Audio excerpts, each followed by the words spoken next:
आजकल ना डिलीवरी के हवाले से डिफरेंट किस्म की नई नई टेक्नोलॉजीज की हम बात कर रहे थे। पेनलेस डिलीवरी आजकल बड़ी कॉमन हो गई है कि आप नॉर्मल भी हो रहे हैं लेकिन आपको पेन नहीं होगा। इसके क्या कोई साइड इफ़ेक्ट्स हैं या करवा लेनी चाहिए?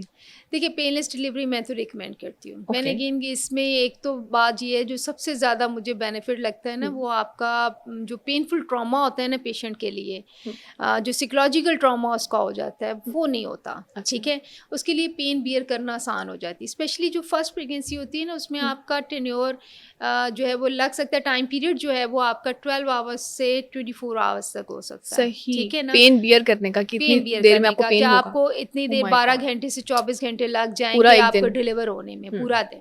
अब अक्सर होता ये है कि जब वो एंड एंड के टाइम तक पहुंची तो पेशेंट एग्जॉस्ट हो चुका होता है और फटीग हो चुका होता है। वो उल्टा आपकी जो लेबर की प्रोग्रेस है उसके ऊपर एक नेगेटिव इफेक्ट डालता है। सही। तो पेनलेस डिलीवरी, जिसको एपिड्यूरल भी कहते हैं, वो दे देना बहुत बेहतर होता है। उसमें यही करते हैं, कमर में एक टीका लगा के तो ओके। दवाई देते हैं। उसमें एक्चुअली ये नहीं होता कि अक्सर लोगों का ख्याल है हमारी पेन्स रोक देंगे। पेन्स नहीं रुकती, आपको सिर्फ लोअर एरिया जो है ना वो नम कर देते हैं। आपको सेंसेशन ब्लॉक करते हैं तो आपको पेन्स फील नहीं हो आपको रही फील होती। नहीं होती तो बेबी पे, बच्चे पे इसका कोई इफेक्ट नहीं होता? बेबी पे कोई नेगेटिव अच्छा। इफेक्ट नहीं आता इसका। कि फॉर टाइम बिंग कहते हैं कि कभी कभार अगर आपका प्रिपरेशन अच्छी नहीं है लगाने से पहले की, तो कभी कभार हार्ट बीट थोड़ी सी ड्रॉप करती है इमीडिएटली, लेकिन आप कुछ मैयर्स हम करते हैं तो उससे अच्छा। कवर्ड हो जाती है।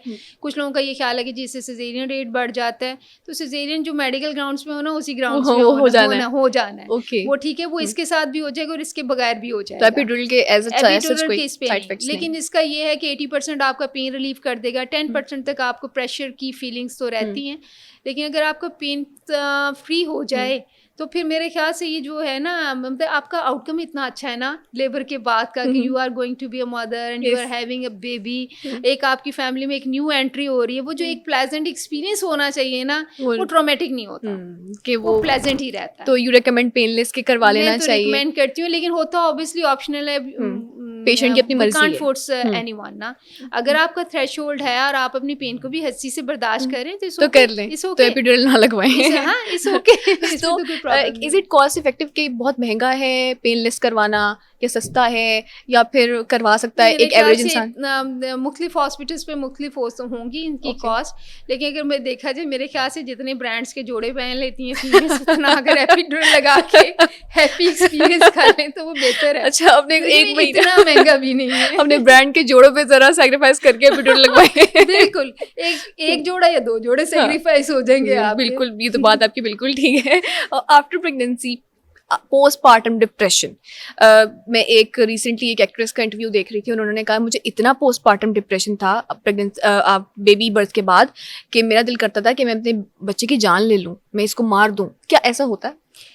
बिल्कुल पॉसिबल है, क्योंकि आपके जब हार्मोन्स की पीक आके वो रिग्रेस कर रहे होते हैं ना, वापस जा रहे होते हैं, तो पोस्टमार्टम हो सकता है, डिप्रेशन हो सकता है। इसकी भी ना सर्टेन टाइप्स होती हैं, इसको डायग्नोज करना पड़ता है। एक तो पोस्टमार्टम ब्लूज होते हैं और एक पोस्टमार्टम डिप्रेशन होता है ना। ठीक है, पोस्टमार्टम डिप्रेशन में तो ऑब्वियसली यू नीड मेडिकेशन। जैसे आपने इन एक्टर्स की बात की है ना, तो ये तो ऑब्वियसली इवन कुछ लोगों को सुइसाइडल अटेम्प्ट्स होती हैं, कुछ लोग फीट से अच्छा। रिलक्टेंसी शो करती हैं, वो ओन ही नहीं करती कि हमारा बच्चा है। अच्छा। मैंने अगेन कहा ना कि बाज़ प्रेगनेंसी इतना ट्रॉमेटिक रहा होता है थ्रू आउट का प्रोसीजर। मैंने इसीलिए मेंटल हेल्थ पे शुरू वक्त से बात की क्योंकि थी। ज़हनी तनाव इतना होता है। ज़हनी तनाव पेशेंट का इतना होता है। मैंने अब अपने कैरियर में एक पेशेंट देखी, उसका डिनायल था कि ये मेरा बच्चा ही नहीं है। वो नहीं मान शी रही थी। डिलीवर्ड, उसने वो एडमिट ही नहीं कर रही थी कि ये मेरा बच्चा है। और द रीज़न बिहाइंड वाज, जो मेरे हिसाब से मुझे समझ आती है, उसकी थर्ड बेटी थी। अब इसे उसके माइंड में इतना डाला गया उन्हें बेटी बेटी बेटी, कि वो थर्ड बेटी को ही ओन नहीं कर रही थी कि ये मेरी बेटी है। क्योंकि उसको पता है मैं अगर इसको ओन कर लूंगी तो ये सारे मुझे जैसे देखेंगे या जैसे इसका ट्रीट क्या करेंगे। कसूर है इसके अंदर? मतलब ये तो एजुकेशन की बात है। अब मेरे ख्याल से पढ़े लिखे लोग और बहुत से लोगों में अवेयरनेस भी है, वो इस चीज़ के ऊपर नहीं आते कि बेटी या बेटा, लेकिन स्टिल फिर भी है ज़रूर। लेकिन समटाइम्स और कुछ नहीं होता। मैंने कुछ पेशेंट्स की अपनी पर्सनल विशेस देखी हैं कि उनकी अपनी पर्सनल विश होती है बेटा होना चाहिए। तो उसके ग्राउंड्स पे भी होता है। क्या ये तो एक पार्ट है, मल्टीपल और चीज़ें होती हैं। कुछ ख़वातीन को तवज्जो ही नहीं मिली होती ड्यूरिंग प्रेगनेंसी या ड्यूरिंग लेबर, या उनका लेबर का पेन इतना होता है कि वो उस ट्रॉमा में से गुजरती हैं, कुछ आपके हार्मोन्स जो हैं वो उसकी वजह से आपको ये प्रॉब्लम हो कितने सकता अरसे है। तक रहता है डिलीवरी के बाद वाला डिप्रेशन, जिसको हम देखिए इसमें पोस्टमार्टम ना कुछ डिप्रेशन कहते हैं? फैमिली हिस्ट्री भी मैटर कर जाती है, कुछ पर्सनल आपकी कहें पर्सन टाइप ओके। जिसको कहेंगे वो भी डिपेंड करती है। अक्सर लोगों को 40 डेज तक नीडेड होता है, कुछ अच्छा। लोग तो 1 वीक के अंदर ही थोड़ी बहुत ठीक हो मेंटल जाते हैं। सपोर्ट के साथ, मतलब उनको आप काउंसलिंग करें और सपोर्ट कर दें तो वो बेटर फील करते तो हैं। इसमें आप मेडिकेशन के अलावा क्या रिकमेंड करते हैं पोस्टमार्टम डिप्रेशन में? जैसे आपने कहा कि खुदकुशी करना चाहता है, कभी कभी खवातीन चाहती देखिए हैं। इसमें तो ऑब्वियसली साइकोलॉजिस्ट को रेफर बनता है अच्छा। कि साइकोलॉजिस्ट प्रॉपर वे में एवेलुएट करे, क्योंकि इसमें पर्सनालिटी टाइप्स और फर्दर वो सारी चीज़ों को रूल आउट करें एंड देन फाइनलाइज डायग्नोसिस दे। ओके। ठीक है ना। जो फर्स्ट लाइन आप कह लें ना कि जिसमें आप कुछ लोग कहेंगे कि बैठे बैठे बस हमारा दिल चाहता है हम रो ही जाएं।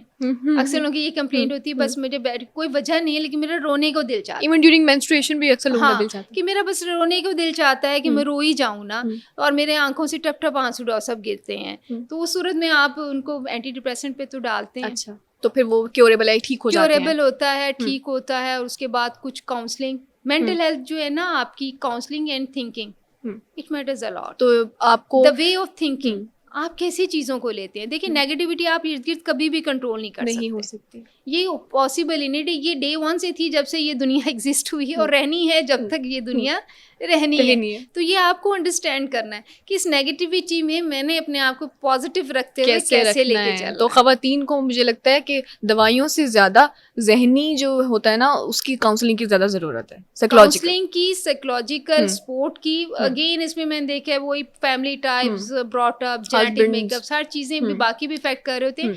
लेकिन ये वो चीज़ें हैं ना जो आप अगर चाहें तो मेरे ख्याल में थोड़ी एफर्ट पुट अप करनी पड़ती है, बट यू कैन। पुराने ज़माने की ख़वातीन कहती हैं, जैसे अगर हम किसी से डिस्कस करें कि पोस्टमार्टम डिप्रेशन हो रहा है, वो कहती हैं हमें तो नहीं हुआ, हमने तो इतने इतने बच्चे पैदा कर लिए, हमें तो कोई डिप्रेशन नहीं हुआ, हमारा तो दिल नहीं किया, हमें तो पेन नहीं होती थी, इवन पीरियड्स में हमें पेन नहीं होती थी। तो वो कहती हैं ऐसा कुछ नहीं होता, आजकल की ख़वातीन जो है ना वो बहाने करती हैं मैंने ये सुना है। तो ये ऐसा क्यों होता है? नहीं, डिप्रेशन तो पहले भी होता था। जो डिप्रेशन की वजह है कि हार्मोन्स की वजह से होता है, प्रेगनेंसी इंड्यूस, तो पहले भी होता था। वजह ये है कि उस वक्त अवेयरनेस नहीं थी, निगलेक्ट होता था, या डायग्नोज ही नहीं कर पाते थे, पता ही नहीं होता था, लोगों को पता ही नहीं था कि ये पोस्टमार्टम डिप्रेशन है। अक्सर लोग यही समझते थे जिन्न आ गए हैं, भूत आ गए हैं, ये साया हो गया, अब इस पीर के पास ले जाओ, उससे दुआ करा लो, इससे करा लो। वो कभी कुछ सही हो गई और कभी कुछ ज़्यादा हो गया किसी का मसला। क्योंकि पुराने ज़माने में तो देखिए मिर्गी के भी अगर किसी को दौरे पड़ते थे तो यही कंसेप्ट था कि भी बड़ा अरसा तक ये कॉन्सेप्ट रहा है कि इसको तो जिन भूत आ गया है, किसी चीज़ का साया है। ये भी कहते हैं कि ख़वातीन पे जिन आशिक हो गए हैं तो इसी वजह से इनको दौरे पड़े। अच्छा, तो इसका ये होता था असल में वजह? बिल्कुल बिल्कुल, ये वजह थी कि उस वक्त डायग्नोज नहीं हो पाता था। दूसरा ये है कि पुराने ज़माने की ख़वातीन जो थी वो थोड़ा हेल्दी भी थी, डाइट्स उनकी प्योर थी, खालिस ग़िज़ाएँ खाते थे। दूसरा उनका मैनुअल वर्क ज़्यादा था। अच्छा, ठीक है, वो मतलब उनकी फिजिकल एक्सर्शन थी, काम काज थे, घर के काम काज, झाड़ू शाड़ू दे लिया, किचन के काम जितना काम करना है, कभी मसाले पीस रहे हैं, कभी कुछ कर रहे हैं। अब थोड़ा सा ये है कि एडवांस टेक्नोलॉजी की वजह से जो भी काम है ना, हमारी ज़िंदगी थोड़ी सहूलत में ज़्यादा है। वॉशिंग भी सहूलत में है, किचन का काम भी सहूलत में है लोगों के लिए। तो मैनुअल वर्क बहुत से बच्चों के लिए वैसा रहा नहीं है।